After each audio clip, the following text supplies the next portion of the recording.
Magandang araw po. Sana po'y nasa mabuti kayong kalagayan. Ako po ulit si Obed. At ito na po ang pagpapatuloy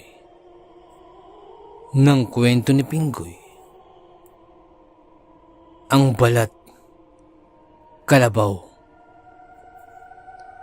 16 na tagpo.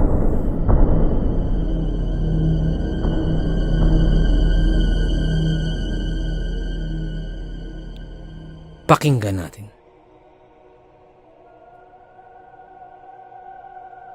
At sa kasabikan sa kaibigan, hindi na namalayan ni Pinggoy na nakapasok na siya sa mundo nila Abel. At maging si Abel ay hindi na rin napansin yun. Dala na rin ang kanyang kagalakan nung makita si Pinggoy. Patuloy pa rin ang kamustahan ng dalawa. Kasama na ang biruan. Teka, bakit mo ba ako hinahanap ha? Siguro, may umaaway na naman sa iyong bata ano? At hindi mo na naman maipagtanggol ang iyong sarili. Biro pa ni Abel kay Pinggoy. Hindi yun. Hindi yun ang dahilan kaya kita hinahanap. Unang-una, hindi ka na kasi nagpapakita pa. At hindi ko alam kung buhay ka pa bang loko ka. Tugon naman ni Pinggoy. Buhay na buhay pa ako ano? Tingnan mo, kayang-kaya ko pang maglere.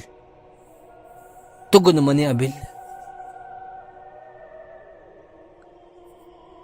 Tinatanong ko yun kasi hindi ba't nagkaharap kayo ni Kapitan Gesmundo? Yun talaga ang pinunta ko. Gusto kong malaman kung anong nangyari sa'yo matapos kayo magkaharap ni Kapitan Gesmundo. Tanong ni Pinggoy. Sigurado ka ba, Pinggoy? Na wala kang naaalala nung nangyari yun? Tanong ni Abel. Wala nga. Magtatanong ba ako kung alam ko yung nangyari? Tugon pa ni Pinggoy. At isa pa, Abel, isa ito sa pinakamahalagang pinunta ko dito. At talagang gustong gusto kitang makausap dahil dito. Dagdag pa ni Pinggoy. At tingin lamang ang itinugon ni Abel sa sinabi niyo ni Pinggoy. Ano naman yun, Pinggoy? Tanong ni Abel. Abel, nais kong malaman ang totoo ha. Ang buong katotohanan lamang. Ikaw ba ang may likha sa karamdaman ni Kapitan Gesmundo? Tanong ni Pinggoy kay Abel. Bahagyang natawa si Abel sa katanungan na yun ni Pinggoy. Ano ka ba, Pinggoy? Paano ko naman magagawa yun sa kapitan ninyo? Malakas ang kapitan ninyo. Makailang doble pa ang lakas nun kumpara sa akin. Kaya, paano ko magagawa ang sinasabi mo? At isa pa, kung iniisip mo na, isa sa mga kalahi ko ang gumawa nun. Nagkakamali kang muli, Pinggoy. Bagamat, kaya naman yung gawin ng mga namumuno rito. Subalit, mahigpit iyong ipinagbabawal na gawin. Lalong-lalo na kung gagawin pa sa isang tao. At kung sino man dito sa amin ang magtatangkang gawin yun, ay may karampatang parusa ang nag-aantay.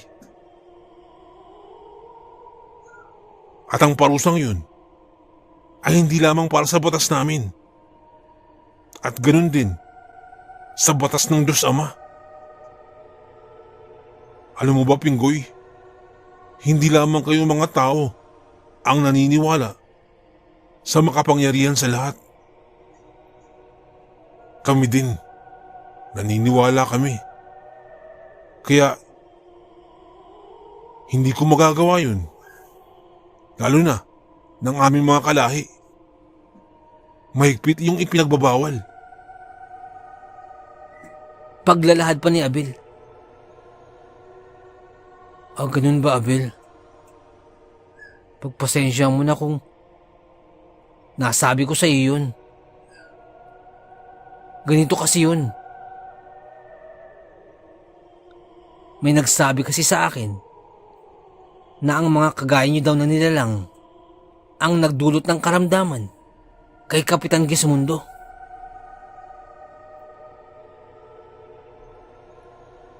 Kwento pa ni Pinggoy. Itutuloy pa sana ni Pinggoy ang kanyang sasabihin nang biglang sumabat si Abel. Huwag mo nang ituloy, Pinggoy.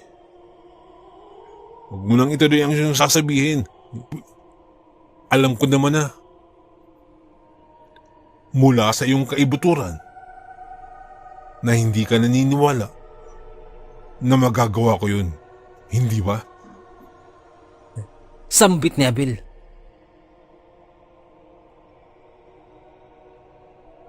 At dahil doon ay natahimik na si Pinggoy. Alam ko, Pinggoy, na nais mo lamang na marinig mula sa akin ang totoong naganap. Dagdag pa ni Abel. Pues, kung iyon ang gusto mong marinig, maupo ka, Pinggoy, at makinig ka sa aking mga sasabihin. At alam mo, Pinggoy, marami ka pang hindi nalalaman tungkol sa iyong sarili.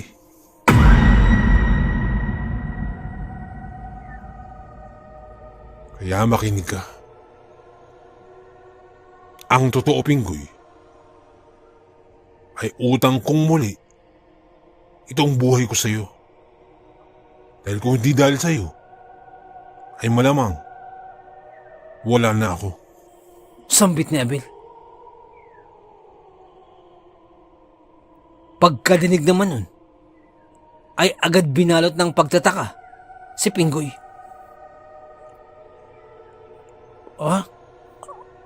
Anong sinasabi mo, Abel? Paano nangyari yun? Wala naman akong maalala na may naganap na niligtas kong muli ang iyong buhay.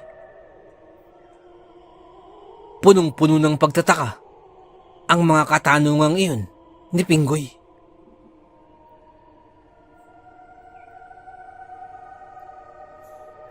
Ito, Pinggoy, ipapaalala ko sa iyong muli ang naganap. Hindi ba't iginapos na ako ng inyong kapitan dun sa may malaking puno sa likod ng bahay ninyo? At ang pagkakagapos ko na yun ay hindi yun basta-bastang gapos lamang. Malakas na espiritual na kapangyarihan ang ginamit niya sa akin. Napakalakas. At talagang wala na akong pag-asa pang makawala pa. Kwento pa ni Abel. Matapos niyang gawin yun, ay iniumang na niya ang makapangyarihan niyang punyal na ang talim ay nababalutan ng kapangyarihang espiritual at tumatagos ito hindi lamang sa inyong mundo. Tumatagos ito maging sa ibang dimensyon. Kung kaya't wala na talaga akong kawala pa. Pinilit ko pang magkakawag nun, hindi ba? Sapagkat desperado na ako nung mga tagpong yun. Buo na kasi ang kanyang pasya. Natapusin ako.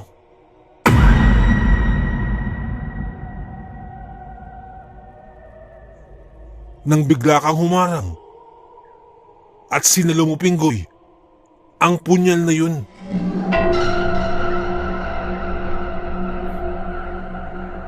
Sa lakas ng kapangyarihan ng punyal na yun, ay naglikha ito ng malakas na pagsabog. Dahilan upang maging ang gapos na nilikha sa akin ay nasira din. Kaya ako nakawala. Pero bago ako umalis, ay sinikap kong tingnan ang iyong kalagayan, Pinggoy, sapagkat ikaw ang humarang sa punyal na yun.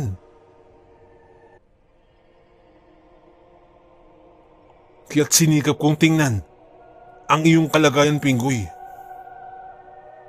Ako nga nung sandaling yun ay kahit papano ay nadamay pa rin sa pagsabog na yun. Hindi mas lalo pang ikaw, Pinggoy. Subalit, pagkatingin ko sa'yo ng mga tagpong yun, ay laking tuwa ko sapagkat ni isang galos ay wala kang natamo, Pinggoy. Maayos na maayos ang iyong kalagayan. Nawalan ka lamang ng malay, Pinggoy. Gigisingin pa sana kita nang biglang kumilos ang inyong kapitan. Kaya agad-agad na akong umalis at tumakas upang makabalik na ako sa aming mundo at makapagpahilom pa ng aking mga natamong sugat.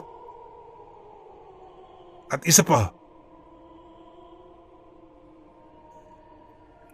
baka muling makita na naman ako nun. Subalit, nung mga tagpong yun, ay hindi ko na maramdaman pa ang malakas na kapangyarihan ng inyong kapitan. Ang kanyang kabal ay mukhang nabasag nung sinala mo ang kanyang punyal.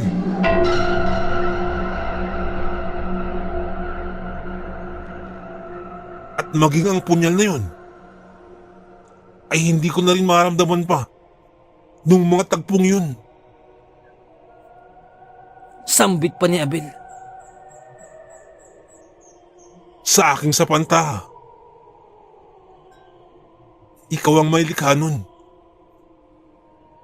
Ikaw ang may likha nun, Pinggoy, nung pagkasira ng kabal ng inyong kapitan at ng kanyang punyal, kasama ng mga taglay niya pang mga galing at iba pang anting-anting ng inyong kapitan. Ang iyong pagkakaharang sa punyal, pagsalag mo sa punyal na yun, yun ang naging dahilan nun.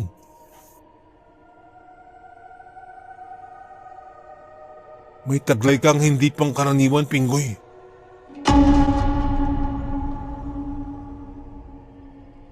At iyon ang dahilan kung bakit hindi na niya naproteksyonan pa ang kanyang sarili mula sa kanyang mga kaaway, sapagkat nabasag na yun. Nabasag na yun nang harangin mo ang tangka niyang pag-utas sa aking buhay.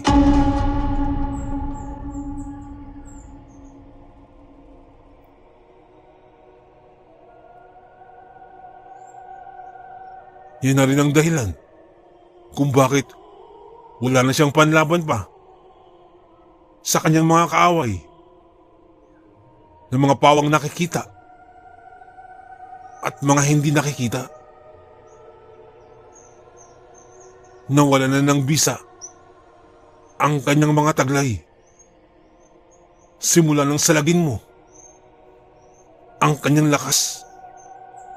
Pagsasalaysay pa ni Abel. Gulat na gulat naman si Pinggoy sa kanyang mga narinig mula sa kanyang kaibigan. Ibig sabihin ba nun, Abel, na ang karamdaman ni Kapitan ay sa akin din galing? Tanong ni Pinggoy. Hindi, Pinggoy. Hindi sa iyo galing ang karamdamang taglay ng inyong kapitan. Subalit, ang kanyang baluti, ang kanyang kabal, ang kanyang mga anting-anting at iba pang mga proteksyon na nagsisilbi niyang pananggalang sa kahit na anong mga pagtangka sa kanyang buhay na mula sa kanyang mga kaaway. At ang kanyang mga kaaway ay marami. May mga tinatawag na visibles at may mga invisibles. Mula ang mga ito sa mga nakasagupa niya dati pa at mga naghihiganti sa kanya. Marami siyang nakaaway mula sa kanyang mga paglalakbay. At iyon din ang mga nagpalakas sa kanya. Subalit, nang salagin mo ang punyal na yun, yun na ang dahilan upang mabasag ng tuluyan ang kanyang lakas at ang kanyang proteksyon. Kung kaya't wala na siyang pananggalang pa sa kahit na ano. Na kahit sino pa ang magpalipad hangin na siya ang tangka, ay tiyak na hindi na siya makakaiwas pa. Kwento pa ni Abel. Kung ganun, parang ako pala ang may sala sa nangyayari kay Kapitan ngayon. Sambit pa ni Pinggoy. Hindi ganun, Pinggoy. Huwag kang mabahala sa nagawa mo, Pinggoy. Sapagkat hindi ikaw ang nagbigay ng karamdaman sa inyong kapitan. Hindi ikaw ang may hangaring hindi maganda sa inyong kapitan. Sambit pa ni Abel. Kung ganun, kilala mo ba, Abel, kung sino ang may gawa nun kay Kapitan? Tanong ni Pinggoy. Tumingin lamang si Abel at saka tumango bilang tugon sa katanungan ni Pinggoy. Maya-maya lamang ay nagsalita si Abel. Naaalala mo, Pinggoy, yung dalawang matanda na kumausap sa iyo? Sila ang may gawa nun sa inyong kapitan.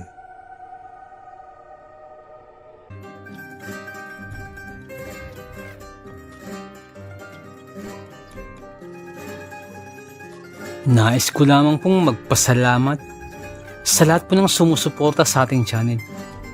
Sa lahat po ng ating mga subscribers, mga listeners, at mga silent listeners po natin. Maraming salamat po.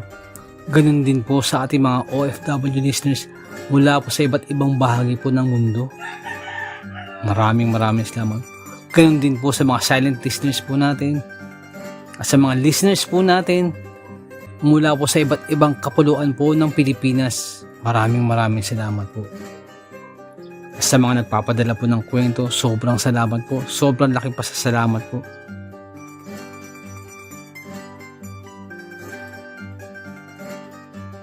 Nais ko lamang pong i-shout out si Ma'am Mary Asilar dyan po sa may UK.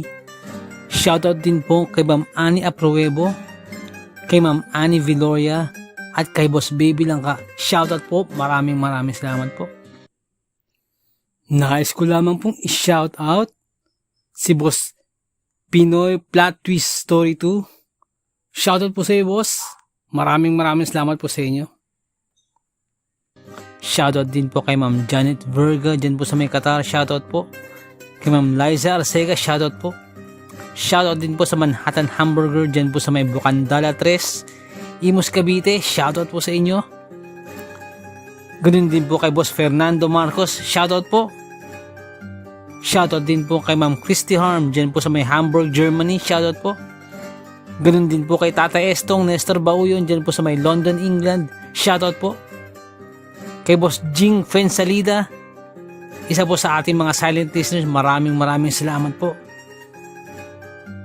At kay Boss Bobby Gonzales at sa Gonzales family, shoutout po. Maraming salamat po, boss. Ganun din po kay Boss Camelo Aroy, shoutout po. Kay Boss Malvin Esquera, boss, shoutout po.